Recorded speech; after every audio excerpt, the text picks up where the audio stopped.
Hello everyone. तर आजचा आपलं व्हिडिओ होणार आहे आई आणि बाळाविषयी.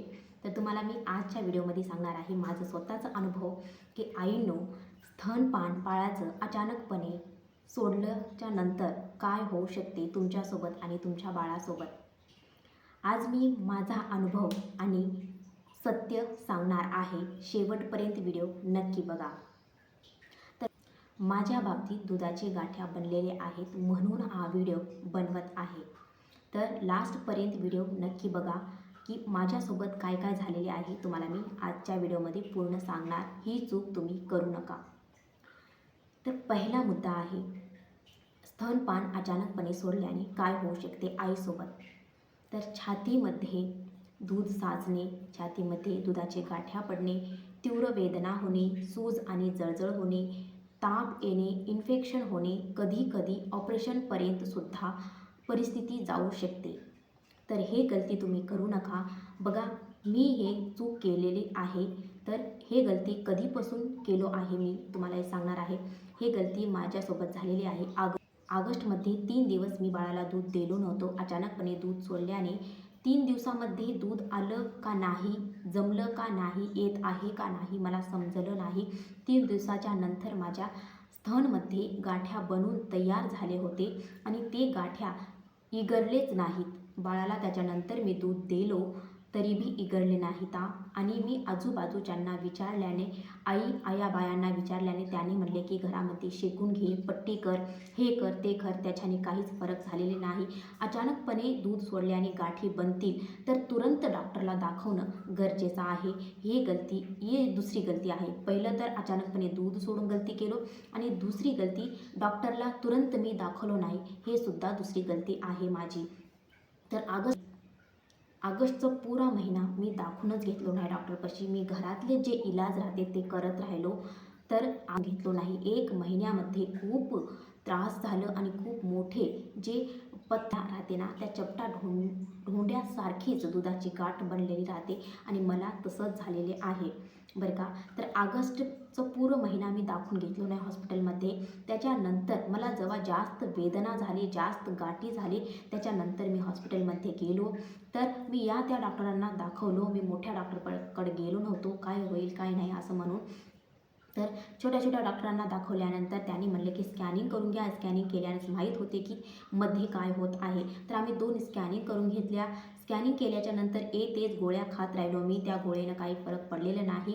आत्ता ऑगस्टचा 1 महिना तर मी दाखवून घेतलो नव्हतो. सप्टेंबर ते नोव्हेंबरपर्यंत इकडं तिकडं दाखवून घेण्यामध्ये दिवस पूर्ण गेले, महिने पूर्ण गेले. तर डिसेंबरमध्ये आता टाईम आलं होतं की मोठ्या डॉक्टरकडं जायचं आणि त्यानं काय सल्ला देते त्या सल्ल्यावरून ट्रीटमेंट घ्यायचं. तर आमच्या बहिणच्यामध्ये एक सुरेंद्र डॉक्टर म्हणून आहे. त्यानं मोठ्या मोठ्या पेशंटला कवर करते. तर त्याच्याकडे गेल्या, त्यानं बघितला, मला चेकअप केला, काय झालं काय नाही, पुरे स्कॅनिंग बघला. त्याच्यानंतर म्हणला की तुमचं हे मोठं कारण काहीच नाही आहे. पण मला खूप भीती वाटली की ऑपरेशन तर करावं लागणार की दुसरंच काहीतरी निघणार की असं म्हणून मला खूप भीती वाटली होती. पण काहीच निघलेलं नाही, ऑपरेशनसुद्धा करायची गरज नाही म्हणून म्हणला होता डॉक्टर.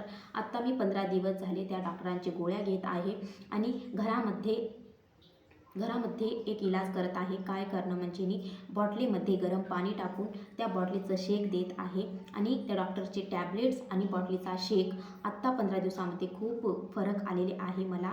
तर आता सध्याला काही झालेले नाही. पण अजून डॉक्टरांनी म्हणलं की हे खूप दिवस लागतील हे कमी होण्यासाठी. तुरंत कमी होईना आता का म्हणजे 4 महिन्याची बिमारी 1 महिन्यामध्ये ब्लॉक होऊन गेलेले आहे. त्यासाठी तुरंत कमी होणं खूप अवघड आहे. टाईम लागते कमी होण्यासाठी म्हणून म्हणला डॉक्टर. तर हे गलती तुम्ही करू नका. ही जी चूक केलो ते चूक तुम्ही करू नका, बिलकुलच करू नका. आणि बाळालासुद्धा त्रास होऊ शकतो. अचानकपणे दूध सोडल्याने काय होऊ शकते बाळाला, बाळ चिडचिडा होऊ शकतो, बाळ खूप रडतो, त्याला झोप चांगली येत नाही आणि त्याचं पोट बिघडू शकतो. अचानकपणे दूध सोडणे खूप मोठी गलती आहे, खूप म्हणजे खूप मोठी गलती आहे.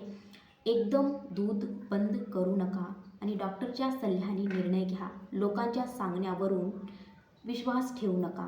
ही माझी खूप मोठी गलती आहे. लोकांच्या सांगण्यावरूनच मी एकदमपणे दूध सोडलो आणि हे आत्ता या प्रॉब्लेममध्ये या प्रॉब्लेमचा आता मी फेस करत आहे. या प्रॉब्लेमचा फेस तुम्ही करू नये म्हणून हा व्हिडिओ मी तुमच्यापर्यंत पोहोचण्याचा प्रयत्न करत आहे. तर दूध सोडण्याची योग्य पद्धती काय आहे म्हणजे मी तुम्हाला सांगणार आहे. तर डॉक्टर गेले असाल तर डॉक्टर तर नक्की सांगेलच, पण मी माझा अनुभव तुमच्यासोबत शेअर करत आहे. योग्य पद्धत काय आहे दूध सोडण्याची? एका दिवसामधून एक वेळेस एका टाईमचं दूध बंद करा आणि डॉक्टरचा सल्ला नक्की घ्या की दूध कसं सोडायचं बाळाचं आणि दूध कसं सुखायचं. डॉक्टरांची सल्ला घेतल्याशिवाय तुम्ही दूध सोडायचा प्रयत्न घरी करू नका. हे मी प्रयत्न करून खूप मोठी चूक केलेली आहे. आत्ता मी त्या प्रॉब्लेमचं फेस करत आहे प्रत्यक्ष. अजून मला समोर किती महिने लागतील ते सुद्धा माहीत नाही. खूप म्हणजे खूप त्रास होते, खूप वेदना होते त्याच्यापासून. हे गलती तुम्ही करू नका.